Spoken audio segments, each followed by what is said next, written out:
Really, the goal of today's workshop is to support psychology majors, as well as anyone that might be considering declaring psych as their major, to really get a better understanding of the major requirements, and future career opportunities available to you. Um, so before we begin, I just want to just take a quick moment. I know many of you are familiar with Teams, as it's a platform we use often in the AAC, but just as a reminder, we're just going to ask that everyone mutes themselves, so just so there's no background noise and it's easy for everyone to hear the presenter. And but the most important thing is that this workshop is for you. So if you have any questions at any time, I will be managing the chat. So feel free to ask any questions in the chat, or there'll also be an opportunity at the end to unmute yourself and ask your question live. Then, if that is your preferred mode. So either way, please don't hesitate to ask any questions. Okay, so now we've covered logistics. I really just want to take a moment to introduce our presenters for today's workshop. We are joined by Dr. Melissa Singer, the chair of the psychology department, and as well as John Paganelli, the director of career services. And hi, everyone. Hi, John. And my colleague, Matt Koskowski, advisor in the Academic Achievement Center. So I think actually maybe Matt, if you just advance us one slide, I'll quickly go over the agenda and then I'll turn it over. Great. So basically our goals, or a kind of objective for today, would be a quick overview, or not a quick, actually a kind of a deep dive into the psychology major, and that will be presented by Dr. Singer. Then John from Career Services is really going to give us an overview of career services, some services, but really particularly isolate kind of some career and future paths for our psychology majors. And then Matt's going to kind of take us home with, if some of this information you're learning today makes it feel like psych might not be the right fit for you, we can talk about your options. And then we're also going to kind of make sure you have a sense of advising and kind of next steps for this semester, but also planning ahead for future advising and how advising works in the psychology department. And so I think that wraps everything up for me. So I'll turn it over to Dr. Singer.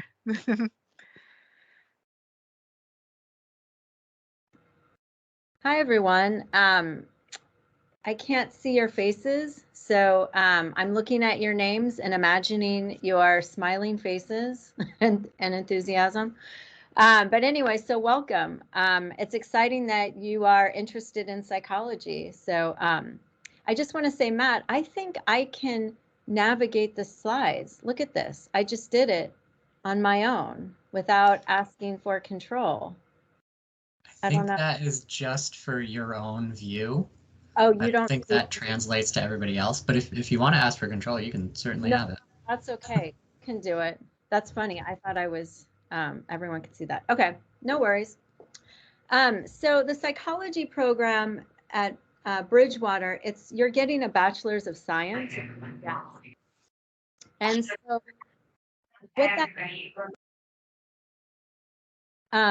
what that means is that you're learning psychology as a science. And so at the core of our discipline is learning the methodology and the science behind psychology. And we recently got a grant to scaffold research skills into our curriculum. And so our new curriculum, it's a little bit newer. We just sort of developed this new curriculum, and it's all completed. It builds on itself in terms of the skills that you're going to be learning throughout the curriculum, and you need certain courses in order to take the more advanced courses. So it's a bit complicated, so hopefully I'll walk you through that and you'll get a better sense of it. I guess you can advance the slides.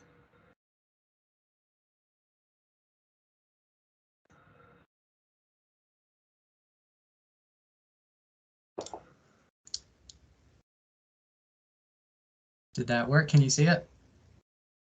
You can, I'm seeing the first slide.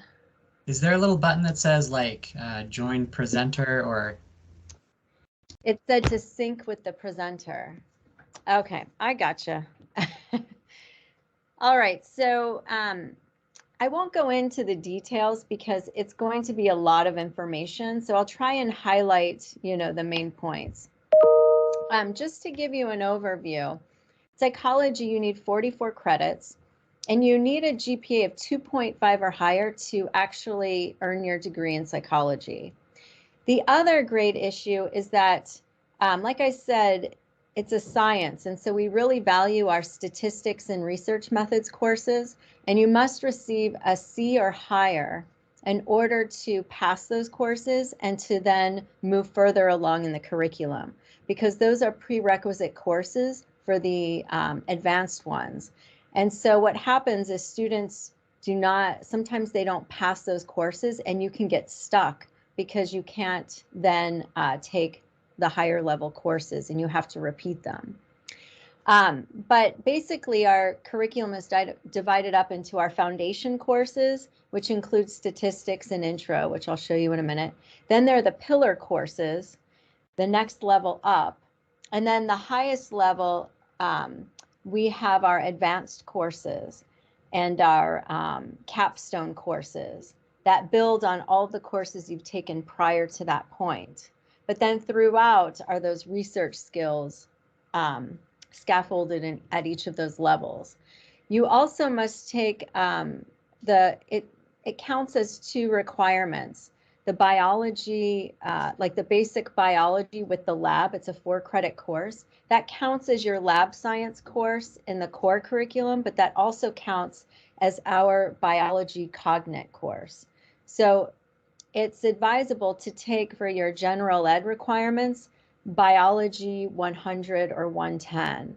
And that is the one that will count for our major as well. You can advance to the next slide, please. So these are our foundation courses. These are the ones you must sign up for first. So as freshmen, and as some of you are second-year freshmen, you may already have some of these, but these are the ones you need before you can take the pillar courses. Additionally, we have a 2-part methods course. We have methods 1, which is 204. But in order to take 304, the second methods course, you need to have taken these courses here.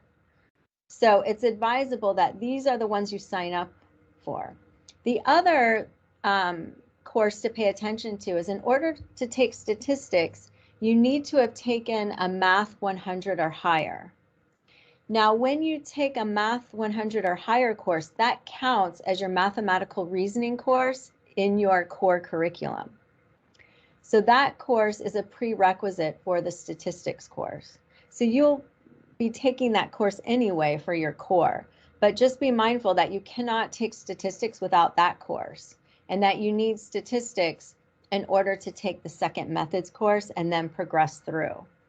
So those are some things to pay attention to. At the same time, statistics for psychology, that will count for 2 things. Not only as your statistics requirement for psychology, but it will also count as your quantitative reasoning course in the core curriculum. So that will also, once you take that, that will count as your quantitative reasoning course. So hopefully that's clear. But that's our foundation, and these courses are going to be the foundation and show up later in your other courses, particularly cultural psych. That's a theme that's going to be interwoven throughout, the other courses you take. I guess you can progress through the next slide. So now you've taken your foundation and you're ready to move on to your pillar courses. So research methods, that's the second methods course. You can take that with the pillar courses. So that you can take that. That's not a prereq. You can take 304 with the others. You only need to take 4 out of the 5 pillar courses, and the pillar courses represent sort of the major subdisciplines within psychology. But something to keep in mind is that some of these pillar courses are going to be prerequisite courses for more advanced ones. So for example, if you know you're interested in furthering your education in biopsychology, make sure to take that one, because that will be a prereq for an advanced like psychopharmacology course or neuroscience.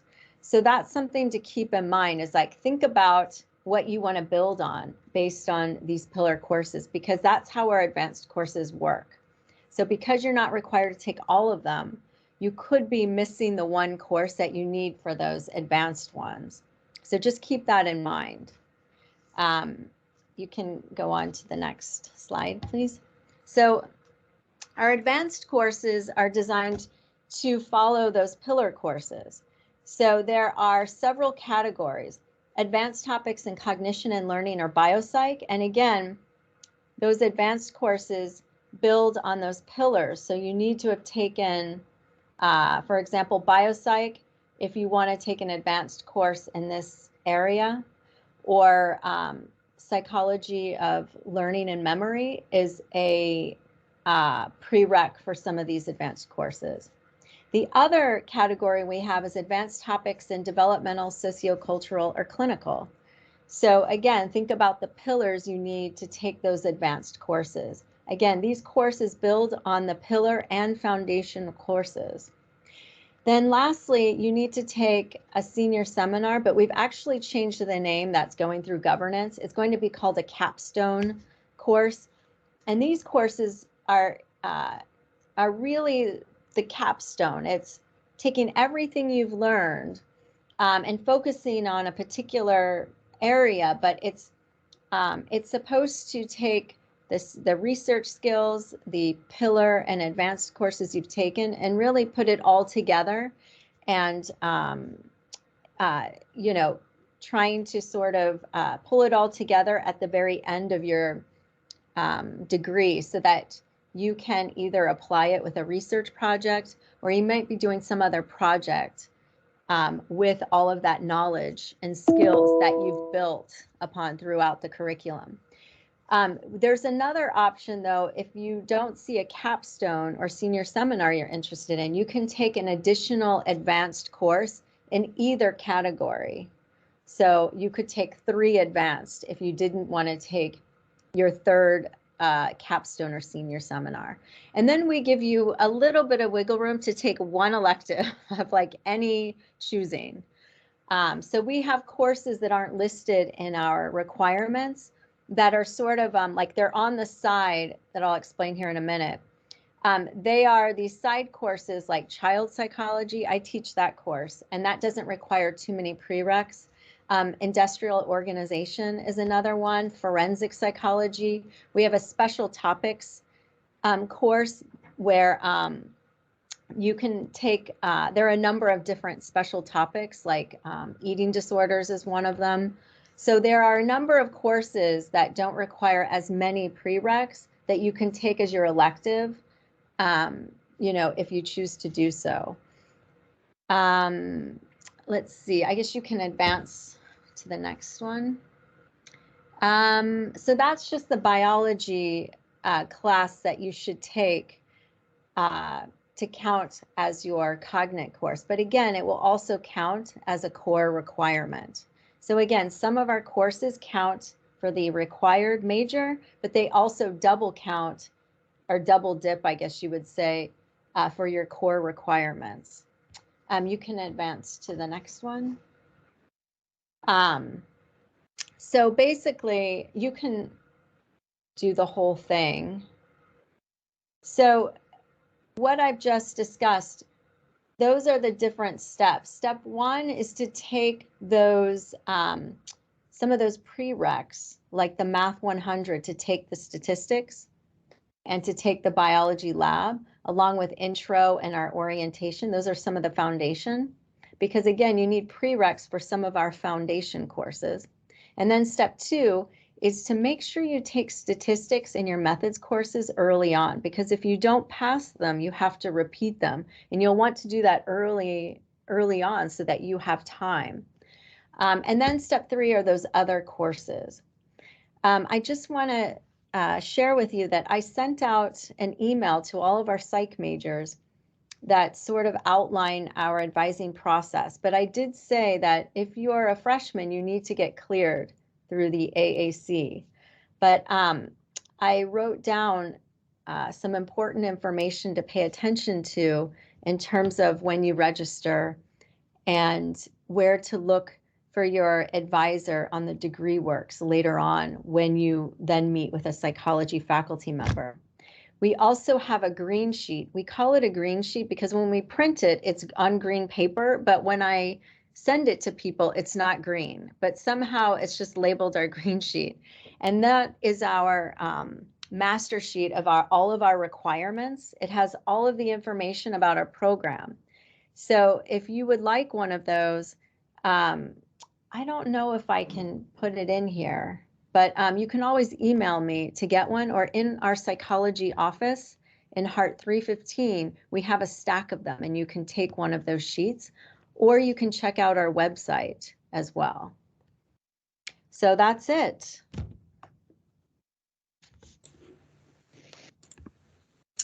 Great, thanks, Dr. Singer. So for anyone who missed it earlier, my name is Matt Koskowski. I'm an advisor in the AAC. I work with psych students quite frequently. And kind of piggybacking off of the psych requirements, I want to talk just a little bit about psychology and education. Because a lot of students who are, so a lot of elementary education students need a second major, and a lot of them choose psychology. And I just, if anyone's in that boat, I just want to give you a second to kind of think about that choice, because there are some reasons why you actually might want to shy away from psychology as your second major if you're an education major as well. So one of the first reasons is that a lot of students are interested in doing psychology as a second major because they think, well, I'll learn more about child development, I'll learn more about how the children who I'm working with are going to be thinking. And while that is true to a certain extent, the psych major really focuses more on adult psychology rather than child psychology and developmental psychology. And in fact, a lot of the information you're going to need from a psychological perspective, you're going to get as part of your education curriculum anyway. So you don't necessarily need a ton of additional psych coursework in child development just to kind of get a good understanding of how the children you're going to be working with are going to be developing. And instead, you'll be working a lot more on adult psychology, which might not be in your area of interest. Another reason why it's important to kind of consider carefully whether or not you do this psych major with an education major is because course sequencing between the psych major and your education major can be a little bit difficult to just work out. You really want to have all of your second major requirements completed by the end of your junior year if you're an education major, so that you can take your senior year to work on student teaching, which is going to take up pretty much all of your time. So, getting all of the psych degree requirements completed by the end of a junior year can be difficult, and that can sometimes lead to additional time to graduation. Another reason to think about it carefully is because, as we kind of, Dr. Singer alluded to earlier, the psych major is really focused on research. Now, if you're interested in research and bringing research to an education perspective, then that's great. But if research is not one of your areas of interest, then you may find yourself a little less comfortable with the psych major than you'd hoped. And then another really big reason to consider is just because there are other majors that might make you a more marketable teaching candidate in the future than psychology. Psychology is certainly a valid degree. It's an eligible degree for your second degree as an education major, but something in more of a content area that you might be teaching in the classroom may make you more marketable as a job candidate in the future, say English, math, geography, those types of things that you're really going to be working with on a day-to-day basis with your students. So just some kind of points to ponder there for anyone who is a double major in education. If you have questions about this, if you want to have a longer discussion about whether or not psych is the right second major for you as an education major, then definitely meet with your advisor, have that conversation. In some cases, it might be the best major as a second major, and in other cases, it might not. So we really just want to make sure you're thinking about it and kind of making that decision carefully. So with that said, I'm going to turn it over to John to talk a little bit about career services. Thank you very much, Matt. Welcome, everybody. It's my pleasure to talk to you about a little bit about what my office does and some of the services and resources that we provide. And then I plan to go into specific areas of talking about employers that hire psychology majors, internship sites that take psychology majors, and what kind of careers you can go into. So we'll begin with the next slide. Of where we're located and who we are. So we have recently moved just before the pandemic. We moved in August of 19 to the first floor of the Rondelau Student Union. So we're in room 104, and we're right adjacent to the internship office and across the hall from the Pride Center. Our most popular service that we provide is drop-in hours, Monday through Friday from 11 to 2. Where a student doesn't need an appointment and you could just walk in, get your resume critiqued. If you have quick questions, you can get those answered. We are on several social media platforms, so please check us out on LinkedIn, Facebook, Instagram, and Twitter. Next slide, please. This is our cast of characters. These are all my fun colleagues that I work with. We're a team of 6. And we're all here to service, all majors on campus. I was a psych major, by the way. I did 3 internships before I graduated as an undergrad, and then I was actually hired by my last internship, my third internship, my senior year. They hired me in February, but my internship ended in May. I graduated, had 2 weeks off, and then started my career. And then I went on to get my graduate degree. But I was a psych major, so I'm happy to talk to you guys today. Next slide, please. So appointments. Our office works with all your students. I do want to just brand the office to all of you. We were posed by an employer to think of 3 words that could easily capture to any audience what does career services really do for students, whether they're freshmen, seniors, graduate students, or even alums. And so the 3 words that we came up with to brand our office is student to professional. So that's basically what we do with all students. We work with you individually to make your documents more professional, to make you look more professional, to make your communication skills stronger, and that's what we do. So at any time during your 4 years or 5 years or beyond of life at college, we will work with you to get you more polished for the workforce and for grad school. So these are some of the options for appointments that you can make with us. You can choose in person or you could choose remote. We can accommodate both. And next slide. We have a database that is used across the country by all faculty, and this is a very inexpensive database that every school, whether we're talking MIT, University of Michigan, UCLA, they all use what can I do with this major and degree. So many faculty on campus, actually, when they do their individual advising with their advisees, they drum up this resource. This resource handles all majors across every institution. So you'll notice when you open up this platform that there'll be agriculture, there'll be engineering and nursing, which we don't have, and fashion merchandise. So just be aware, I think our school has around 34 to 36 majors, but there are actually like 41 majors across all disciplines. So when you click on this and you go to psychology, because it gives you an alphabetical block of every major at any college or university. So when you go to the P section and you click on psychology, Psychology majors can actually go into human services. They can do direct service. They can do administrative service like case management. But if you're not interested in direct service and working for a nonprofit, you could do research. You can go into education, as Matt mentioned. You can go into business and industry. They hire psych majors all the time. And specifically, human resources is a very common industry that has a lot of psychology majors who are blending management with psychology. There is also the ability to gain experience through job shadows, through externships, through internships, to work with alumni who have graduated as a psych major. So you can, hook up with alumni through LinkedIn in order to ask alums, you work at such and such an organization, would you consider me to do a 1-week job shadow?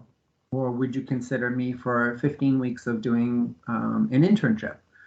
So there are a lot of different things that you can do to gain experience to solidify your major. So I do recommend that you look at what can I do with this major. When you do click on the psychology careers that you'll see represented in that diagram, at the very bottom of the platform, it gives you professional associations that you can join as a student member. So your professors may be a full-fledged member of the American Psychological Association, but you could join as a student member and pay a much lesser fee and still get, quarterly newsletters, updates on trends in psychology, what kind of research is going on around the world or in the country. So there's a lot of benefits to joining a professional association. So I just wanted to throw that up to you. Next slide. Clinical psychology options. At the bottom of that database that I was just talking about, you'll also notice that this is an actual representation on that database. So it does let you know as a psychology major, if you're going the clinical route, what you can do with a master's degree and what kind of opportunities are available to you. You can be an educational specialist, such as a school psychologist, and then you could go on to get a doctoral degree in the following areas that are listed, represented by those bullets. So lots of good information with that database. Everybody has access to it. Alumni, current students, and all faculty can use what can I do with this major and degree. Next slide. So on the same platform, you'll notice that these are actually hyperlinked on the platform. So if you wanted to look for jobs that are solely specific to psych majors, these are linked: Careers in Psychology, Online Psychology Career Center, Psychology Jobs. So those pertain to that database. Handshake is a platform that Bridgewater State recently launched in January of 2020. So I would say that 75% of all colleges and universities use this platform. It allows employers to post jobs, both full-time and internship leads, onto this platform, and students create a student profile for free. It's all free. And so they can look at internships and jobs across the whole country, because this is a national database. So for students that are relocating either for grad school or for careers, it's very easy to use Handshake to relocate no matter what your major is. Indeed.com has a great list of opportunities for all different majors. They post about 400,000 jobs a day. It's the most favored platform that employers use across the country. Idealist.org is all nonprofit organizations. So you can take a look at that. That is highly, visible, and they have great leads. Just in Massachusetts alone, there's over 150,000 nonprofit organizations that are operating from Western Mass to the Cape and the Islands. So there's a lot of nonprofits. Next slide. Thank you. So who has recently hired psychology graduates? Every November, we send out a first destination survey to the previous graduating class. So we send that out electronically as a Qualtrics survey.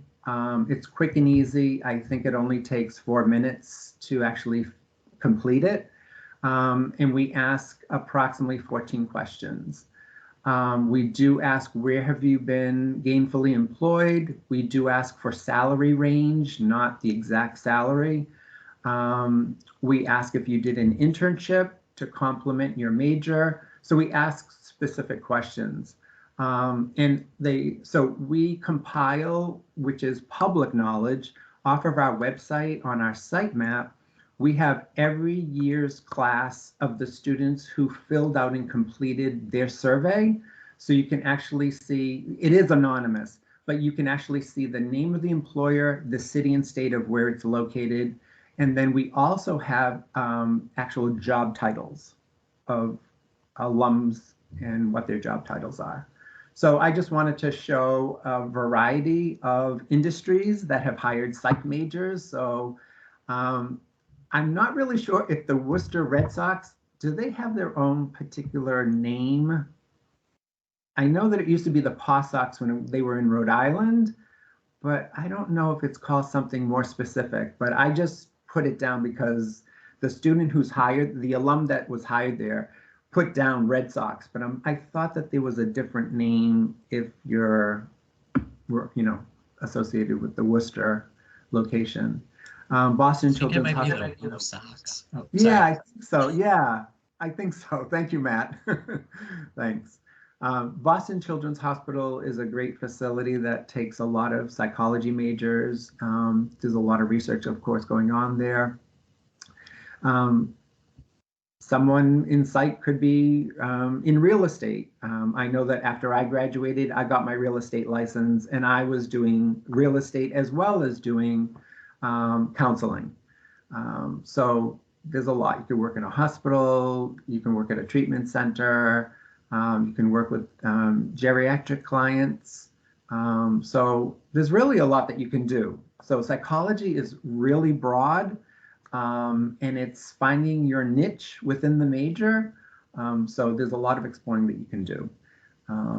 Next slide, please, Matt. Oh, and this is the information about our office. We do want you to come in and meet with us.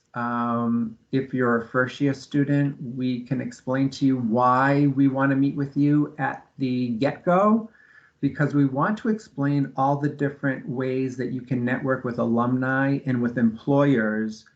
And we really do find that LinkedIn, out of the 55 platforms that exist around the world, LinkedIn is still rated #1 as far as professional platforms. So I know that many students use Facebook, Instagram, TikTok, Snapchat, but some of those are not professional. So for example, an employer would never want to see on your resume that you use Snapchat and TikTok.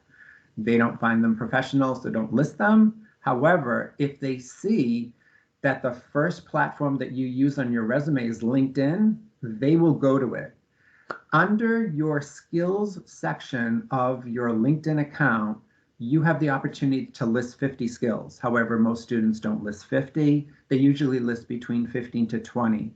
But within that list of 15 to 20, one of the things that I recommend for psych majors especially is that you've been told or you've completed Introduction to Public Speaking as one of your core requirements.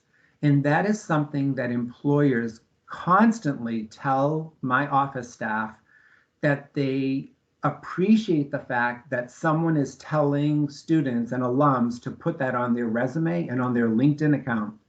So our school makes this a mandatory course, and you usually take it freshman or sophomore year. So why not brag about completing that course, because it's 15 weeks of being trained in public speaking. And on your resume, it could be listed after all of your psychology classes that you've taken. If you're minoring in another discipline and you want to throw in a couple of minor courses that you've taken, the last course on your related coursework on your resume should be and introduction to public speaking. On LinkedIn, you're actually just typing public speaking as a skill. You're not capturing the name of the course that you've taken. So you're just putting it, and I would put it in your top 10 list if you feel really comfortable, with putting down public speaking. It's a great skill. One other thing that I just want to mention is because of the pandemic, employers are now wanting us to make sure that students are putting on their resume that they use virtual platforms. So under your skills, you normally have computer and language. So if you're trilingual or bilingual and your fluency level and so forth. But now the third subheader, I should say, is virtual platforms, which could include Zoom, Teams, Google Meet, HireVue, and WebEx. So out of those 6, which ones are you proficient at and which ones do you have a working knowledge of? Social media is another subheader that should go under skills. So LinkedIn should be listed first, followed by, Instagram and Facebook. And then the last one, as far as subheaders, is nowadays, because of the pandemic, employers are hiring graduates left and right. There's more jobs than ever. So the pandemic has not lessened job opportunities, it's heightened. So many seasoned people have retired because of the pandemic.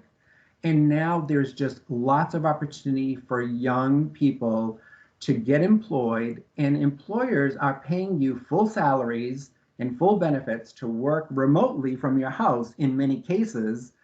And what they're doing in order to make sure that you are a strong communicator is that on your resume, you should list your top 3 to 5 soft skills. So soft skills are skills that you've learned since you were a young child, all the way through middle school, high school, and college and beyond. So I'll just throw out an example. If you say that your top 3 skills are leadership, strong communication, and problem solving, those are skills that you don't take a class and you're not taught soft skills from a teacher or a professor or from a manual, or you're not self-taught online. It's something that you've learned throughout time. However, when employers ask you, John, what are your top 3 soft skills? When I mention my top 3, I have to tell a story. And that's what's missing from a lot of interviewees, not knowing that they have to tell a story behind their soft skills. So do I have time to quickly say this? Or should I end? Because I don't want to. I think you got it. I think you got that. Yeah, good. Okay. So I just want to mention, so let's talk about leadership. So a student says, one of my best soft skills is leadership. And then the employer or the interviewer says, prove it to me. So then the student or the applicant says, when I was in high school, I joined a camp and I was a camp counselor for 2 years. When I entered Bridgewater, I was still at the same camp my freshman year into my sophomore year. But when I transitioned to college, I was promoted to a group leader at my camp, and it's a residential camp. So I developed my leadership skills because I was the most seasoned camp counselor who just moved up as leader, and I had to actually hire the medical staff for this 3-week residential camp. I was in touch with a physician that was to work for us part-time and a full-time nurse. So I didn't know at the time that the camp director was going to give me all of the responsibilities of selecting the activities, selecting the schedule, communicating with parents and with campers and with the counselors, but I was in charge of hiring, like I said, the medical staff. So as a result of all of those responsibilities, my camp counselor director mentioned to me how organized and proficient I was and what a good communicator I was in making the camp a better experience for campers. So now I see myself as a leader, but I didn't know I was until I started hearing it from people saying, wow, you really are a leader. So you have to know what your soft skills are.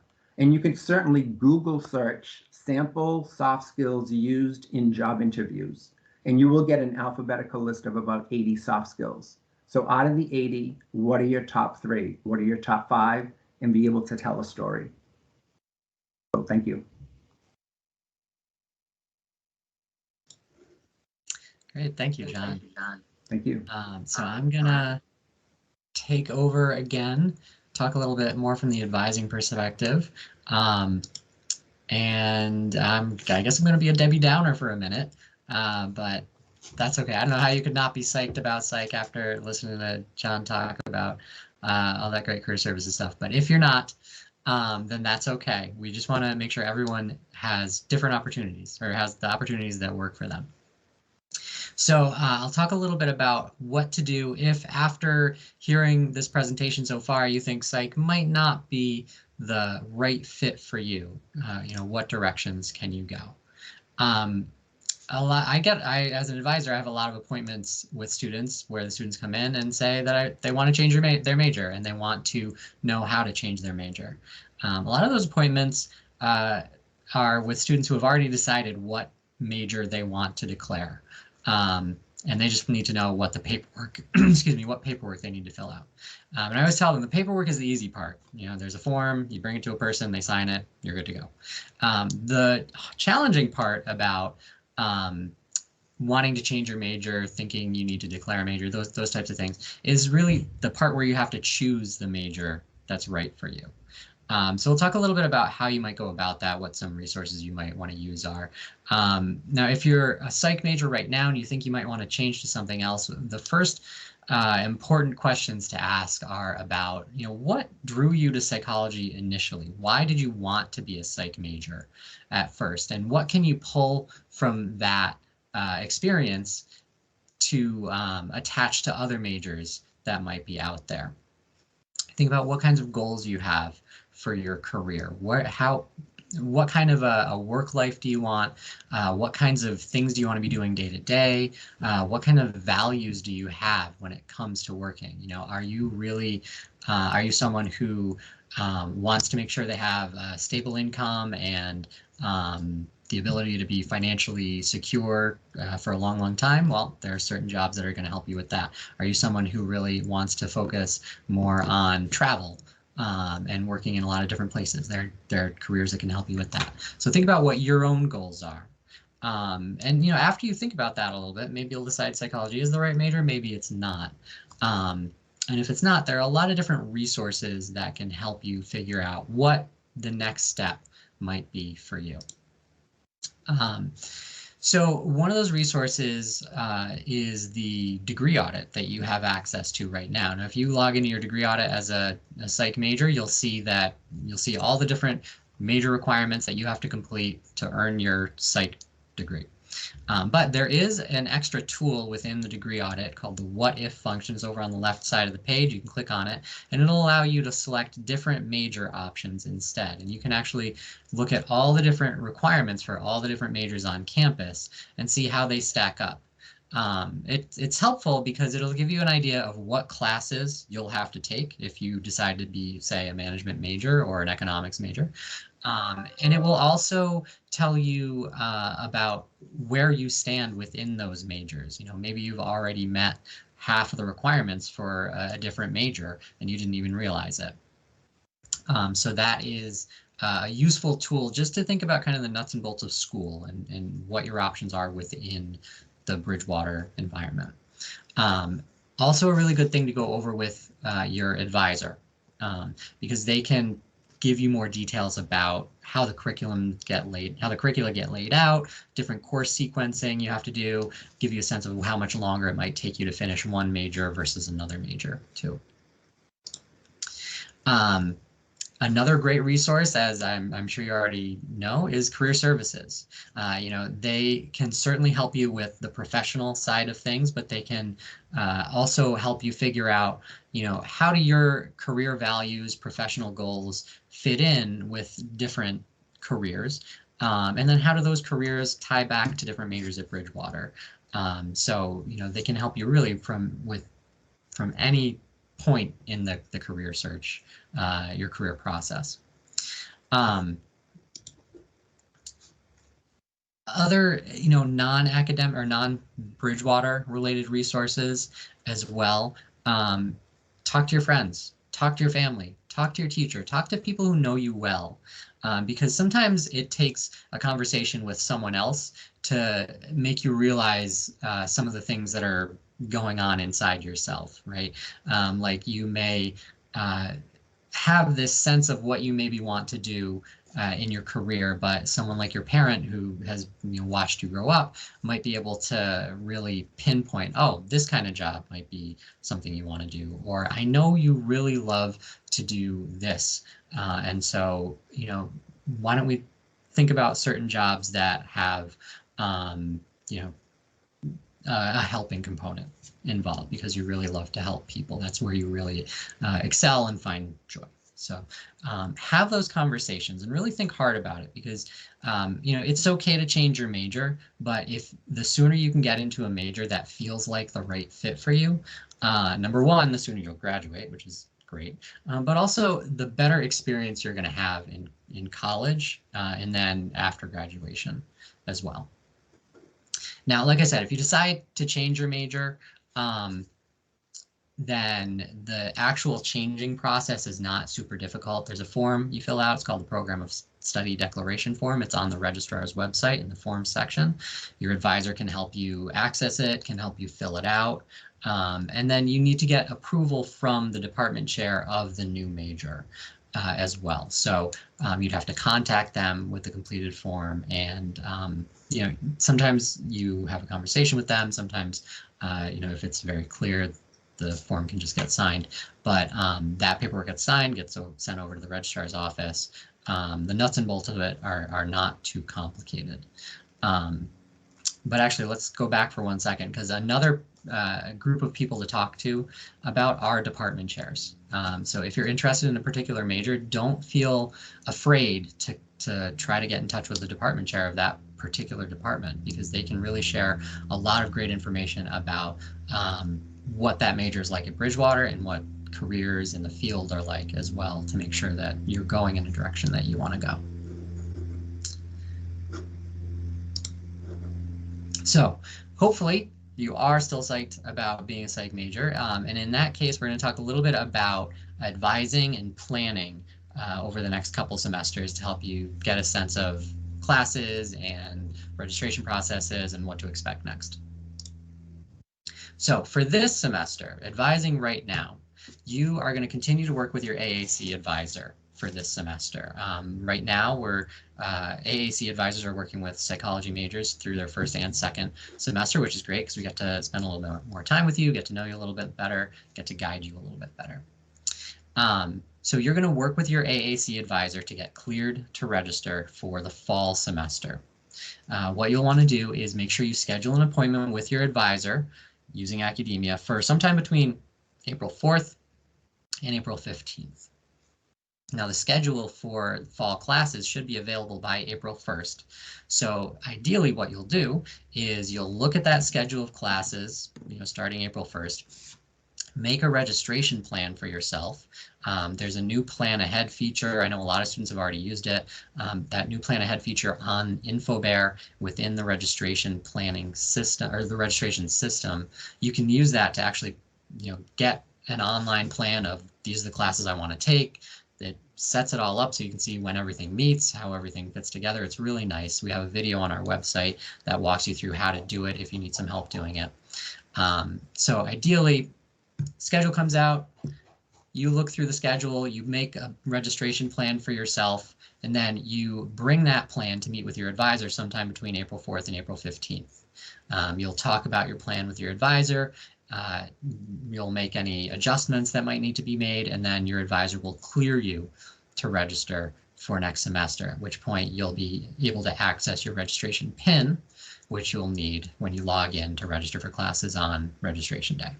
Now do this early, because you want to make sure that you're ready to go on registration day and you don't have any holdups. You don't want to wait until the day before registration to meet with your advisor, because then maybe things didn't work out quite the way you thought they would, and you have to make a bunch of changes. And then suddenly you're getting registered a day late instead of right on time. So do this early if you can.